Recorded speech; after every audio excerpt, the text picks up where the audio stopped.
Hello दोस्तों, स्वागत है फिर से आपका एक नई वीडियो में। आज की वीडियो में हम बात करने वाले हैं एमएस एक्सेस में फॉर्म के बारे में। तो यहाँ पे सबसे पहले हम फाइल खोल लेते हैं हमारी।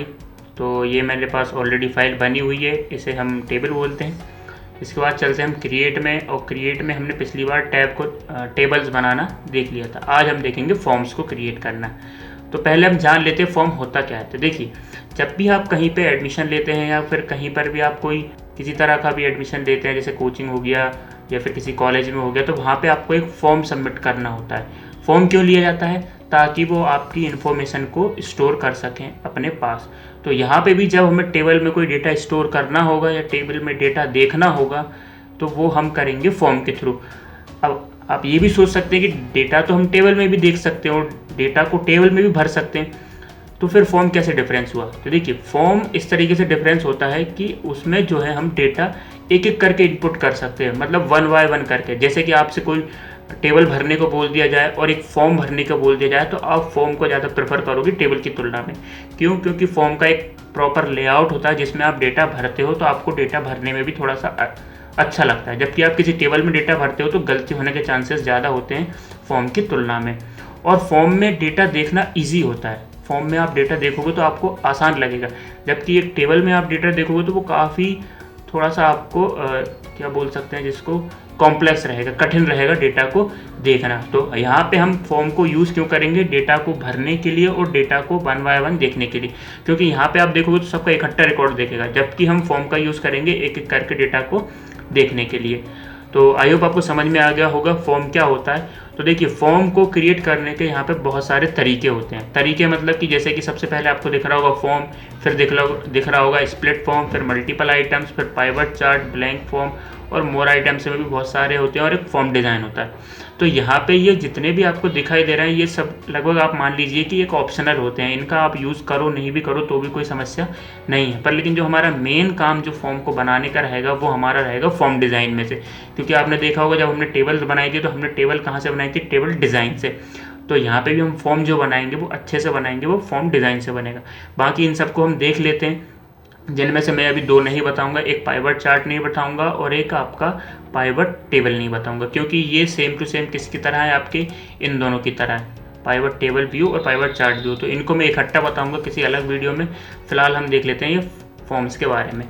तो यहाँ पे आपको दिख रहा होगा फॉर्म नंबर 1 बनाने के लिए। तो यहाँ पे हम जैसे ही फॉर्म पे क्लिक करेंगे तो एमएस एक्सेस क्या करेगा? अपने मन से ही जो उसे लगेगा वो उस तरीके से फॉर्म में डेटा को रख देगा, अपने हिसाब से बना देगा। इसमें ये फॉर्म बना दिया उसने अपने हिसाब से। आपको कोई चेंजेस करना है नहीं करना उसे नहीं मतलब, वो हम चेंजेस करना बाद में सीखेंगे। बस फॉर्म में क्या करता है, एक अपने हिसाब से लिपापोती कर देता है। तो इसको हम यहाँ से कर देते हैं क्लोज, और सेव करने को मना कर देते हैं हम यहाँ पे अभी। फिर एक होता है स्प्लिट फॉर्म। स्प्लिट फॉर्म भी सेम टू सेम फॉर्म की तरह होता है, बस इसमें अंतर यह है कि अभी फॉर्म अकेला दिख रहा था। स्प्लिट फॉर्म में क्या होगा? फॉर्म भी दिखेगी और टेबल भी दिखेगा। तो स्प्लिट फॉर्म में करेंगे तो देखिए, यहाँ पर फॉर्म भी दिख रहा है और टेबल भी दिख रहा है। जिस पर आप क्लिक करेंगे उसका डेटा ऊपर दिखना शुरू हो जाएगा। तो ये देखिए, तो इसको भी हम कर देते हैं क्लोज, क्योंकि हमें ये सभी सेव नहीं करने। फिर इसके बाद होता है मल्टीपल आइटम। मल्टीपल आइटम में क्या होगा? देखिए, ये सारा डेटा है जो आपको एक ही बार में दिख जाएगा, मतलब रहेगा तो फॉर्म में ही, पर लेकिन इसी तरीके से दिखेगा, बस उसकी कॉलम रो थोड़े बढ़ जाएंगे। यहाँ पे देख लेते हैं मल्टीपल आइटम। तो एक ही ये आपको फॉर्म पूरा दिख रहा होगा और यहाँ पे आपको सारी डिटेल्स इनकी दिख जाएंगी। तो ये होता है मल्टीपल आइटम फॉर्म। फिर होता है पाइवट चार्ट। तो पाइवट चार्ट मैंने बता ही दिया, जब मैं उनकी वीडियोस बनाऊंगा उसी में इसको कवर कर लूँगा। ब्लैंक फॉर्म होता है। ब्लैंक फॉर्म में खाली फॉर्म आ जाएगा, उसको हमें अलग से डिज़ाइन करना पड़ता है। तो ब्लैंक फॉर्म देख लो या फिर फॉर्म डिज़ाइन देख लो, तो दोनों में बात एक ही है। तो हम ब्लैंक फॉर्म में जाएंगे तो देखिए, ब्लैंक फॉर्म आ गया। आपको जो जो चीज़ें चाहिए वो यहाँ से ले सकते हो। तो यहाँ से फॉर्मेटिंग वगैरह ये सब हम इकट्ठा करेंगे। तो यहाँ पर मैं बता देता हूँ, जैसे कि एड्रेस चाहिए, एड्रेस को हमने क्लिक करेंगे और ड्रैग करके ले आएंगे। स्टूडेंट को क्लिक करेंगे, ड्रैग करके ले आएंगे। मार्कशीट को करेंगे तो ड्रैग करके ले आएंगे, और कोर्स फीस करेंगे तो ड्रैग करके ले आएंगे। तो ये होता है हमारा ब्लैंक फॉर्म। तो ब्लैंक फॉर्म में हम अपने अकॉर्डिंग चीज़ें रख सकते हैं। ये वाले जो टैब है मैं आपको अलग से समझाऊंगा। अभी फ़िलहाल हमारा फोकस है फॉर्म पे, तो हम फॉर्म ही देखेंगे। और यहाँ पे व्यूज़ होते हैं फॉर्म। तो ये अभी कौन सा व्यू खुल रखा है? Layout view. हमें फॉर्म जो देखना है वो कहाँ दिखेगा? फॉर्म व्यू में। तो फॉर्म व्यू देखेंगे तो हमने जैसा डिज़ाइन किया होगा वैसा फॉर्म आ जाएगा, जो कि ख़राब है। तो इसको भी हम प्रेफर नहीं करेंगे। फिर होता है आपका मोर आइटम्स में फॉर्म विजार्ड। फॉर्म विजार्ड भी same to same blank form की तरह होता है, बस अंतर ये है कि आपको यहाँ से सारी चीज़ें चूज़ करनी पड़ती है। जैसे कि आपको क्या चाहिए, आपको स्टूडेंट का नेम चाहिए तो वो ले लीजिए, रोल नंबर चाहिए तो वो ले लीजिए, कोर्स की फ़ीस चाहिए वो ले लीजिए, और ईमेल चाहिए तो वो ले लीजिए, फ़ोटो चाहिए तो वो ले लीजिए। फिर नेक्स्ट करेंगे हम। फिर नेक्स्ट में पूछेगा जो आपका लेआउट रहेगा वो कैसे रहेगा, कॉलम के फॉर्म में रहेगा, टेबल में रहेगा, डाटा शीट या जस्टिफाइड। तो आपको जो लेआउट लगे वो ले लीजिए। मैं कॉलम ले रहा हूँ। कॉलम लेने के बाद फिर यहाँ पे थीम पूछता है, कौन सी थीम आपको लेना है।